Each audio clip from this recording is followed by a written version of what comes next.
Hello, my name is Julia Carter, and for years my family treated me like the invisible one, the sister who never measured up. When Olivia mocked me at her wedding, everyone laughed like it was the truth.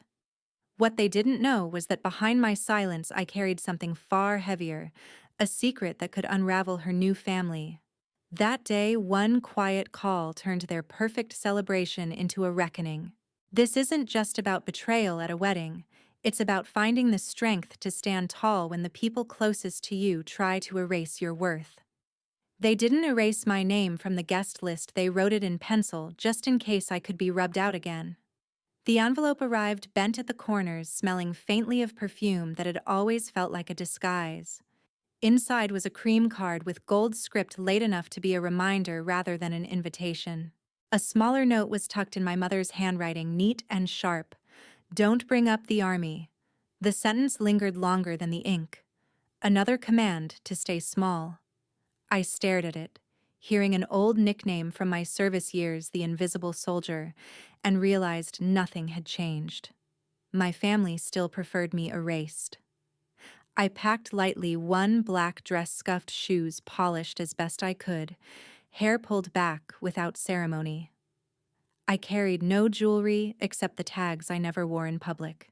When I arrived in Virginia, the Whitfield estate was draped in autumn's gold.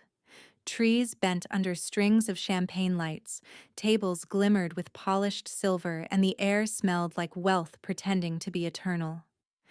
Guests flowed toward the garden as if auditioning for a photograph. Every laugh was calibrated, every gesture staged. The evening carried beauty like armor, hiding the fractures beneath. The planner led me toward a chair at the end of the long table, one that wobbled slightly on the uneven stones. It wasn't labeled, it wasn't meant to belong, it was just there, like me. I sat with quiet poise, letting my silence speak. My father carved his steak into tiny, obsessive bites, never raising his eyes. My mother smiled too brightly, scanning for approval. I folded my napkin and watched. Years in uniform had trained me to read a room, and here every detail screamed of fragility hidden under gloss. Olivia made her entrance the way royalty rehearses. The dress shimmered under lights, her veil flowing like a pageant crown. She let whispers ripple before turning to me. That smile, tight, rehearsed, weaponized, cut sharper than any blade. With the entire table watching, she rested her hand on Nicholas's arm and said, "This is my sister. She tried the army once, couldn't even survive basic training."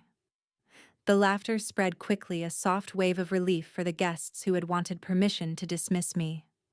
Glasses clinked, forks tapped plates. A few exchanged looks that said at least she owned it. My mother nodded as if the jab were part of the entertainment. My father never looked up.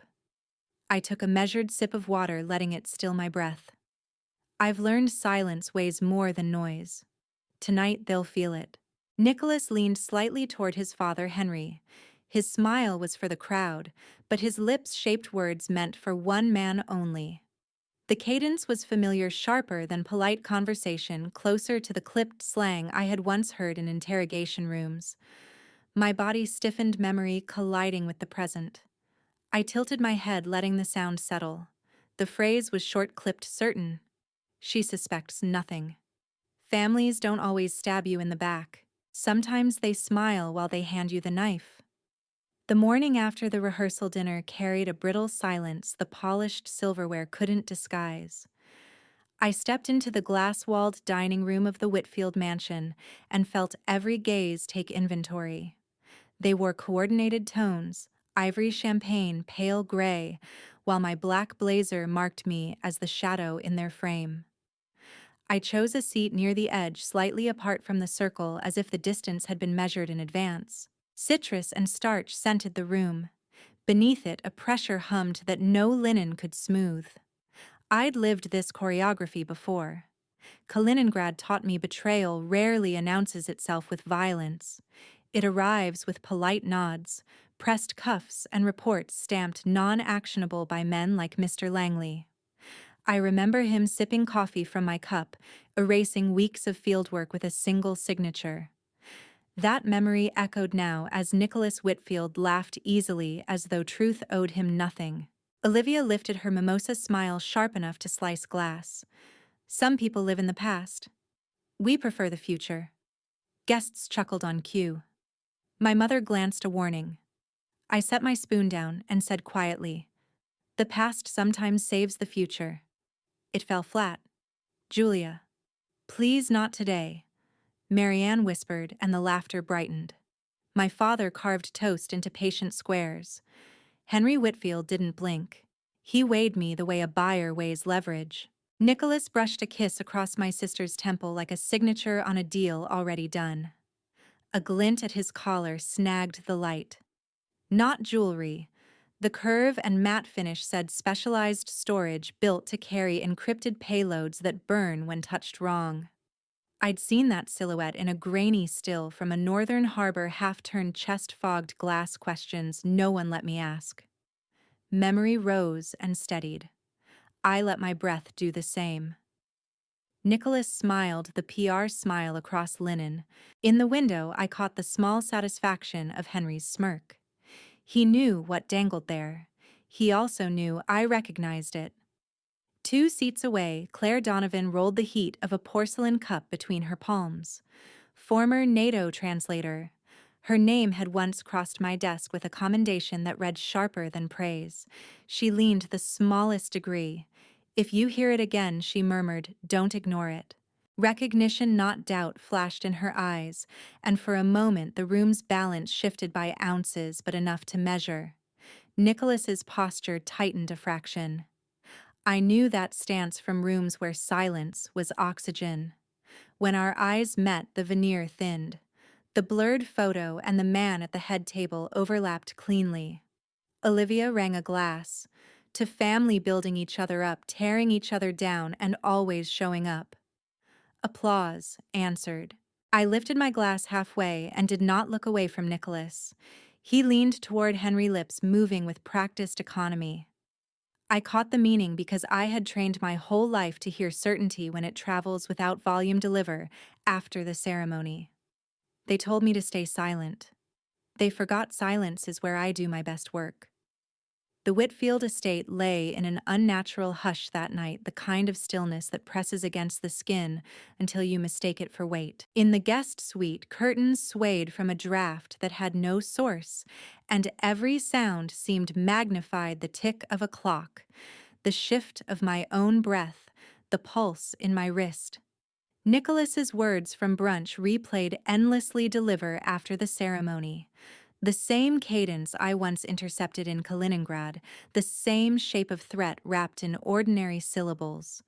The past had not stayed buried. It had followed me into Virginia, stitched into a wedding dress. I opened the small black case I had carried for years. Inside lay the earpiece mat, and unassuming a relic of a career my family had reduced to whispers and embarrassment. I pressed it against my ear and adjusted the hidden switch. Static hummed, then settled into a low vibration that resonated like a heartbeat. I whispered alive. A faint click answered. The channel still worked. The sound steadied me more than any reassurance could. I paced the sweet notes scattered across the desk, half-coded phrases scribbled in margins. My training had taught me to listen between words, to weigh pauses heavier than declarations. Through the vents, voices traveled like ghosts. Nicholas's tone cut clear. Deliver after the ceremony. Clean exit. His father's lower timbre answered with agreement, muffled but unmistakable. They thought walls concealed them. They had forgotten walls breathe. The door clicked softly. Olivia slipped inside, veil draped over her arm like a trophy face sharpened by anger.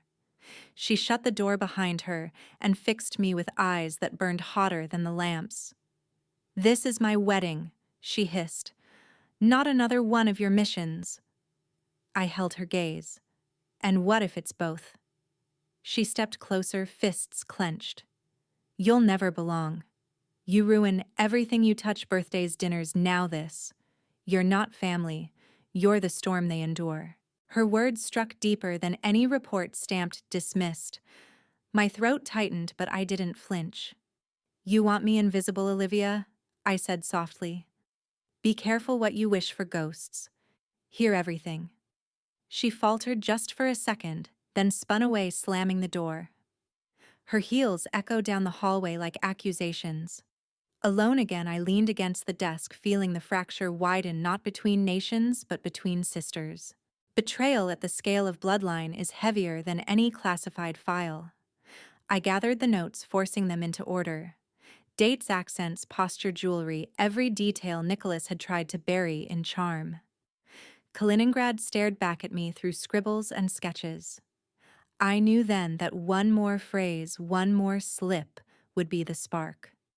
I would activate Orpheus Protocol, the last safeguard designed for situations exactly like this, when silence must turn to signal. I sat on the edge of the bed, earpiece warm against my skin, whispering into the dark. Tomorrow's silence becomes my weapon. The words steadied my pulse. They turned fear into resolve.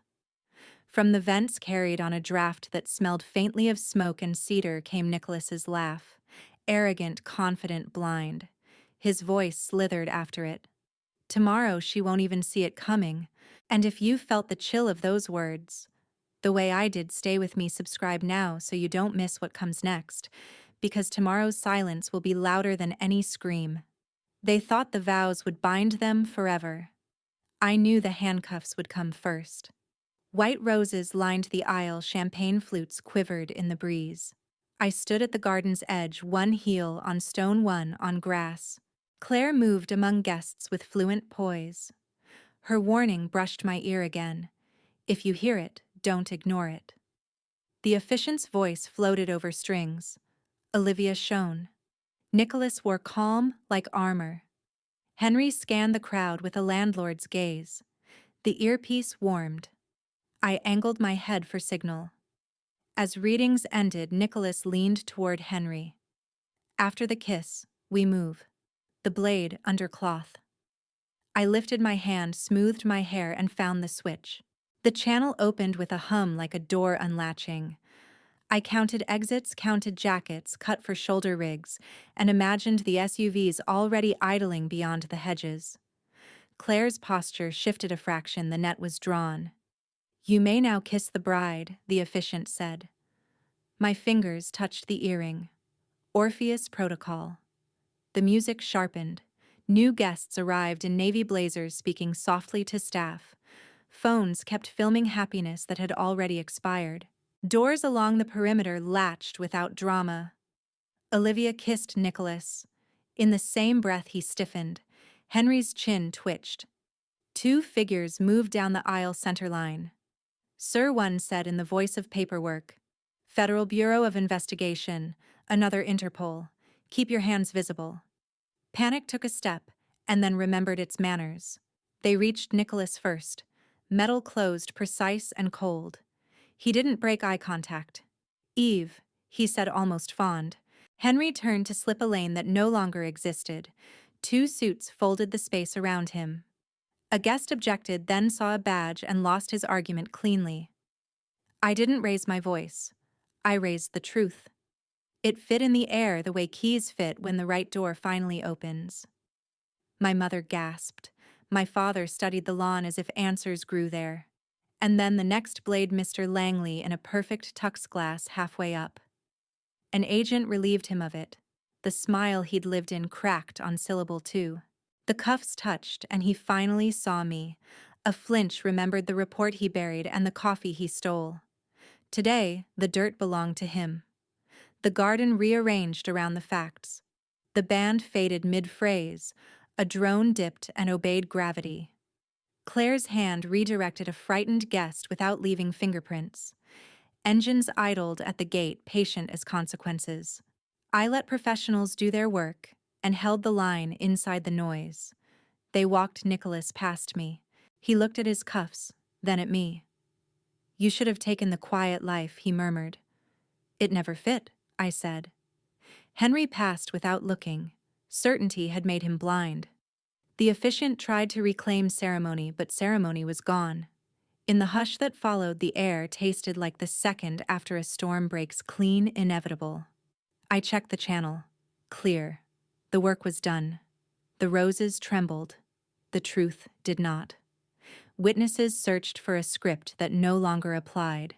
Music stalled, then surrendered to the sound of consequence. I kept breathing in counts 4 in 4, held 4 out. The garden learned the difference between celebration and clarity. I had waited for certainty. Now it waited for no one. Olivia screams, "You ruined my wedding," then sees Nicholas staring only at me, not her realizing in horror that her marriage was built on lies. They said justice needed a gavel. I proved it, only needed a whisper. Morning softened the hotel lobby into hush-polished marble flowers. My mother reached me. "You humiliated us," Marianne hissed, smiling anyway. My father stood behind eyes on the floor. When he finally spoke, it was barely a breath. I always suspected him. It felt true. I let silence do the speaking. I didn't argue. I didn't apologize. I took the elevator and packed dress shoes resolve. I would not return to the estate. On the bed, my phone pulsed clips of the garden, 1,000 angles of the same minute. In one frame, I was only a shadow touching my earring. Captions said the sister who ruined the wedding, the soldier chasing attention. By noon, the feed turned. Redacted files surfaced, then cleaner ones. Names aligned, shells mapped to hands. A still photo caught Claire Donovan in the crowd, gaze pinned to the exits, her posture for the trained. Comments shifted from accusation to quiet gratitude. Enough change to move the weight. By the door lay a cream envelope with no return address. Olivia's jittery script breaking where Grace once held. I opened it in the window light. One short line: "I was wrong about you and about myself." No flourish, no plea, only the admission. I read it twice and felt something unclench. No reconciliation today. The wound needed air first. I set the iron keepsake box out. The hinge protested like habit. Inside, worn ID, a dog-eared Kaliningrad map, a cassette with a black X. Now the letter. I placed it on top and closed the lid with both palms as if sealing it. I didn't need applause. I needed truth to breathe. Outside, the town moved. I walked to the farmer's market, zucchini, jars of honey. Conversation hummed. A woman with silver hair stepped from a stall and took my hand as if it were the simplest thing. "Good work," she said, and squeezed. No speech, no camera, no bargain, just contact. Justice rang quiet. Headlines cool. Hashtags drift. What remains is the choosing. My mother will nurse her embarrassment. My father will fold his sentences into the corners of rooms. My sister will learn the shape of truth, the slow way, the only way that lasts. Claire will return to corridors where excellence keeps its volume low, and I will return to the discipline that saved me listening. They said justice needed a gavel. I proved it only needed a whisper. The echo carried. I don't need to be seen to be certain. The world can talk itself hoarse. I'll wait for proof to become audible. I will keep listening. Justice doesn't always knock. It listens. Life teaches us that betrayal often comes wearing a smile, and the deepest cuts arrive without warning. What saved me wasn't revenge, but clarity, knowing that my truth didn't need applause to be real. To those listening, take this with you: never let anyone convince you that your silence equals weakness. Choose your moments, guard your dignity, and trust your instincts. Support others when they are mocked, because one kind word may be the rope that pulls them through. Tell me, have you ever carried a truth no one wanted to hear?